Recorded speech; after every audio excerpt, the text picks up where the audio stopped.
it's spring, like everything is new.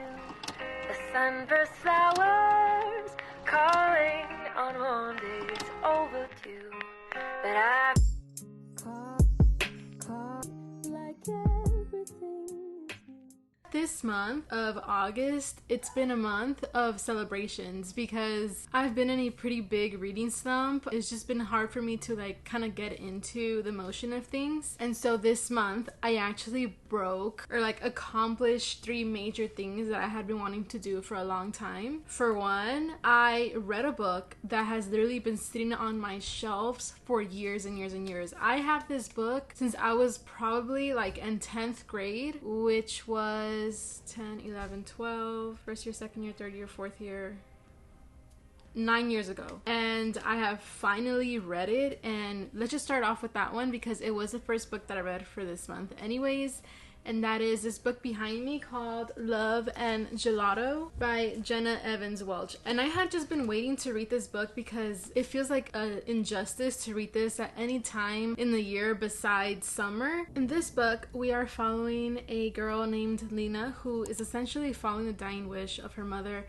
Her mother unfortunately passed away, and as she was approaching her passing, she kept reminiscing and telling Lena about this part of her life that she had never discussed, and it was a time that she had gone to Italy to go to this art school. So once she passed, Lena's grandmother encouraged Lena to go to Italy to meet her father. But when she arrives, she meets Howard, who lives in a American War veterans graveyard. Like, he was the intendant there, so he lived there along with somebody else. When she met this other person, she gave Lena this journal, and in this journal it was essentially a diary of her mother during that time. So as the story progresses, where Lena's trying to accommodate herself to Italy and try to see if it's for her, she is simultaneously reading this journal of her mother's, and she's starting to understand why she went to Italy, what happened in Italy, why she ended up being a single mother, why didn't she know who Howard was until this moment. And so many questions were being answered, and there was a parallel being drawn between her mother's story and also Lena's story. The reason why I say that this book is a 3-star is because I feel like Lena is the protagonist of this story, and she's dealing with grief, and that's one of the underlying messages of this story. It almost felt like she wasn't meant to be the main character, if that makes sense. I found that her story in the present time was okay at best, but I found that the most entertaining parts was when she was reading her mother's diary, because I just felt like that just had so much depth and character to it. Whereas Lena, maybe it's because I'm 24 years old, I just wasn't able to relate to her. Mind you, she's a high school student at that time, and she's starting to cultivate a relationship with another high school student. So I just felt like her communication or her way of thinking was a little bit immature. So maybe that's another reason why I couldn't connect with Lena. But I just felt like her mother's story and Howard's story was so much more intriguing. There was so much mystery to it. Like, you as a reader wanted to know why it was that she never mentioned Howard, or why did she have in big black bold letters, "I made a mistake at the beginning of her diary." The big romance in this story was not Lena's, it was her mother's, and I guess that's what was kind of misleading about this book. So yeah, I think it was an okay read. It was definitely a summer read. I don't necessarily recommend it to anybody. I don't think that you would have a horrible time reading it, but I just feel like there are definitely better romances out there to read. I am dressed all in black in the middle of summer because this book destroyed me and I am mourning its death. And this book is 1000boykisses by Tilly Cole. I just, for one, this is like my capitalist brain working, but I just love the feel of this book. Like, I don't know what it is. Like, it's the perfect size. I love the cover's texture. Like, it's slippery. I don't know. There's something so satisfying about holding this book in my hands. But I actually did not read this book physically. I actually got it on Kindle, and I had just heard this title floating around, but I didn't really know what this book was about. I just had like a sense that it was a sad book, and girl, that it was. Like, I was literally literally by the end of this book, I was sobbing. When I tell you, I have never sobbed in a book before. Like, I literally had like mocos coming down my nose, tears. I was an absolute mess. It pulled at my heartstrings. And the funny thing is that I had a love to hate to love relationship with this book in a way. It started off really good because the story starts off with two 8-year-old characters who are going to be our protagonists for the book, and that is Poppy and Rune. In the beginning of the book, it kind of opens up to the approaching death of Poppy's grandmother, and her grandmother for Poppy was like her adventure buddy. She was her best friend. They just connected in a different way, and you know, there's a message that her grandmother wants to leave Poppy with, and that is to remind her that even though she was gone, there were still going to be many adventures to come. As one last adventure to give Poppy, she gave her a mason jar called 1,000 Boy Kisses, and the reason why she gave her this is because her grandmother had such a beautiful relationship with her deceased husband. So she wanted Poppy to one day experience a love that's all consuming. And so she told Poppy that every single time you receive a kiss that makes your heart almost burst, I want you to write it in a post-it and put it in this mason jar. Which to me, I find like a little inappropriate because like, I don't know, I feel like if I'm an 8-year-old, my parents are literally standing behind me, I'd be like, what the fuck she saying? Like, you're telling my daughter to go kiss some boys right now? Like, she's 8. When Rune finds out this detail, Rune says that he wants to be the boy that gives her the 1,000 kisses. Something from the very beginning I knew about this book is that Tilly Cole can write a passage and make you cry, because when her grandmother was passing, I wanted to cry. The only reason I didn't cry is because my brother was in the room and he would have been like, what the fuck is wrong with you, Jessica? And mind you, this is like the first 20 pages. I had not been introduced to her grandmother until she was dying, and so the fact that I wanted to cry, it made me feel like this is going to be a quality book. For a moment, I lost sight of that because there were some things that happened in the plot midway that kind of shifted their relationship, and very understandably, it kind of shifted the way that the characters would interact or the way that they would portray themselves to the world. It lost its charm for me. I feel like some people, I don't know if this is a spoiler or not, but I don't know, like, I like, you know, the little good boy love interest, like, that's what I like. But when they start to go into this whole like bad boy persona, to me that gives me the ick. And they went through this whole phase in the book where, you know, they would just say like, I'm your bad boy. Like, I don't know, like, it was just so embarrassing. So I put this book down for like almost 2 months, and I don't know what it was that made me want to reach for it again. And although I was still experiencing those cringy feelings, I'm glad that I stuck through, because I guess that big turn of events in their persona kind of allowed the reader to see the amount of growth they made by the end of that book. So let me tell you, when I approached that end of the book, that was it. That was it. Let me see. There was a specific page that it all started on. Oh my god, dude. I'm like going through these pages right now and I'm like being reminded of how much this destroyed me, and I'm not ready. From 267 to 332, which is the epilogue, I was crying. I was in shock. I had a box of tissues next to me. I have pictures taken. There's pictures.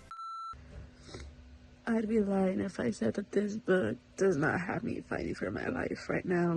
So you're feeling a sad girl summer moment, start with this book. It will give you sadness, it will give you happiness, it will give you bittersweet moments, and it will make you reminisce and wish. And this book was everything, honestly. Like, I would give this a 4.5 stars, and I take away the 0.5 just because I have to admit that there was a section in the book that just personally wasn't for me, and I understand the intentions of it and stuff, and also the ending. Like, for those of you who have read it, the very ending, the very, very ending, there's a lot of like controversial opinions on what happens at the very end. But as I was annotating everything that I did on my Kindle onto the physical book, I started to notice that there were a lot of foreshadowings approaching that moment. And I just want to say that I think I can agree with it. And yes, maybe that wasn't the intention of one of the characters. I think it would have ruined what their relationship represented had it gone any other way. I think that's my opinion for now. I know that's super vague and I might be kind of confusing because I don't want to spoil it for anybody, but yeah, maybe I'll do a book review because I really want to talk about that. Okay, the next accomplishment that I made for the month of August is I have finally listened to an audiobook. And And I listened to an audiobook that I had not finished previously, like many months ago.